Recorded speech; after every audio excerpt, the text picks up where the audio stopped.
America से मुज़ाकरात में पेशरफ्त हुई, लेकिन अभी काफ़ी फासला है। बाकिर गालिबाफ एक इंटरव्यू में बाकिर गालिबाफ ने बताया कि अमेरिका से मुज़ाकरात में पेशरफ्त हुई है, लेकिन अब भी बहुत फासला है। दुश्मन अपने अहदाफ हासिल नहीं कर सका तो वो नाकाम हो गया। दुश्मन समझता था कि ईरान 2 से 3 रोज में हथियार डाल देगा। हमने 40 रोज जंग लड़ी। इन्होंने कहा कि दुश्मन समझता था ईरान भी वेनेजुएला जैसा होगा, ये भी ना हुआ।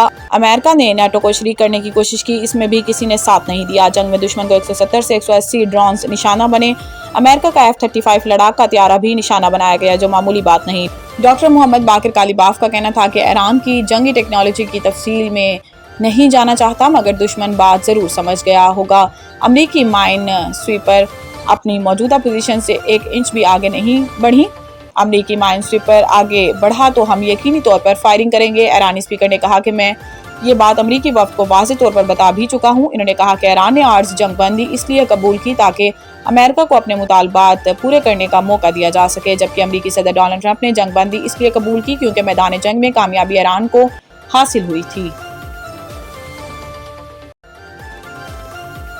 कशीदगी बढ़ी तो ईरान आलमी तेल मंडियां बंद करने की सलाहियत रखता है। एक इंटरव्यू में जनरल मोहम्मद रजा नकवी ने कहा कि ईरान ने अभी तक अपने सबसे तबाहकुन हथियारों को इस्तेमाल नहीं किया। अभी बहुत से अहदाफ ऐसे हैं जिन्हें हमने निशाना नहीं बनाया, इन्हें हम अगले मराहिल के लिए महफूज रखे हुए हैं। इन्होंने खबरदार किया कि ईरान खित्ते में तेल की पैदावार को मुस्तकिल तौर पर रोक सकता है। अगर वो हमारे बिजली घरों को निशाना बनाएंगे तो वो भी अपने बिजली घरों से महरूम हो जाएंगे। एक बैलिस्टिक मिसाइल त्यारा बरदार जहाज के डेक पर लग जाए तो तमाम तैयारे समंदर में जा गिरेंगे और हजारों टन गोला बारूद फट जाएगा, जो अमेरिका के लिए कौमी तबाही होगी। जनरल मोहम्मद रजा नकवी का मजीद कहना था कि ईरान की सबसे बड़ी ताकत इसकी जमीनी अफवाज है, जो अभी तक जंग में शामिल नहीं हुई। खित्ते में अमरीकी अड्डे खत्म ना किए गए तो हम खुद जाकर इन्हें खत्म कर सकते हैं। हम हथियारों पर गौर नहीं करते। आम फौजी हिसाब किताब के मुताबिक भी बढ़तरी हमारे पास है। खुदा हमारे साथ है, दुश्मन इसी के लिए शिकस्त खा रहा है। पॉपलिव ने अमेरिका की 250वीं सालगिरह में शिरकत की दावत मुस्तरद कर दी है।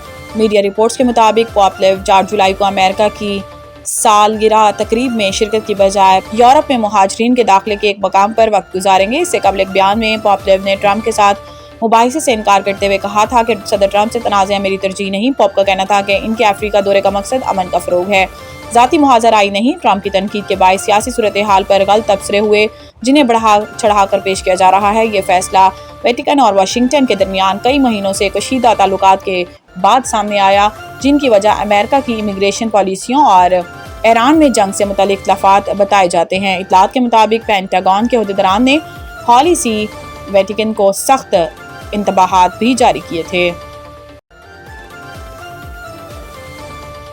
पाकिस्तान से बेहतरीन ताल्लुकात के बाद अमेरिका के लिए भारत पर एतमाद करना मुश्किल हो गया। बैनुल-अक़वामी जरीदा एशिया टाइम्स के मुताबिक पाकिस्तान ने ईरान अमेरिका मुज़ाकरात में अहम किरदार अदा किया, जबकि खित्ते के मामलात पर भारत की सफारतकारी बिल्कुल खामोश रही। बैनुल-अक़वामी जरीदे की रिपोर्ट में कहा गया है कि मोदी ने अमरीकी सदर डोनाल्ड ट्रंप से महज तेल और सप्लाई के निज़ाम पर बात की, जबकि पाकिस्तान सफारतकारी के जरिए खित्ते में अमन की बहाली के लिए कोशिशों में मसरूफ रहा। एशिया टाइम्स के मुताबिक पाकिस्तान से बेहतरीन ताल्लुकात के बाद अमेरिका के लिए भारत पर एतमाद करना मुश्किल हो गया। ख्याल रहे कि अमेरिका और ईरान के दरमियान हालिया जंग के आगाज से ही पाकिस्तान जंगबंदी की कोशिशों में मसरूफ रहा और इसके लिए पाकिस्तान की सियासी और अस्करी क़यादत ने अमरीकी और ईरानी हुकाम से मुसलसल राब्ते रखे।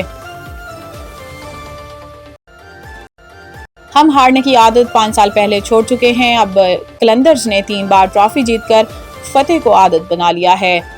हारिस रऊफ हफ्ते को रावलपिंडी के खिलाफ कामयाबी के बाद हारिस रऊफ ने प्रेस कॉन्फ्रेंस करते हुए कहा कि रावलपिंडी के खिलाफ मैच में बैटर्स ने बड़ा स्कोर किया तो हमारे लिए भी इसको डिफेंड करना आसान हुआ। विकेट आसान नहीं था, हमारे बैटर्स को क्रेडिट जाता है। हारिस रऊफ ने कहा कि जब परफॉर्मेंस नहीं होती तो गलतियों पर काम किया जा रहा होता है। जो गलतियां पिछले 3 मैचेस में हुई वो दूर की। आप खुद पीस की बात करते हैं और जब तेज बॉलिंग हो तो कहते हैं वैरायटी नहीं। हारिस का कहना था कि मैं अपनी गलतियों से सीखने की कोशिश करता हूं। इंसानों को खुद ही अपने आप को बेहतर करना पड़ता है। T20 में आप विकेट लेंगे तो ही रन रुकेंगे। इन्होंने कहा कि हम हारने की आदत 5 साल पहले छोड़ चुके हैं। अब 3 बार ट्रॉफी जीतकर फतेह को आदत बना लिया है। अल्लाह करे बाकी तीनों मैचेस जीते, हमारे लिए आसानी होगी। हम इस पोजीशन में हैं, हम अब कोई मैच नहीं हारना चाहते।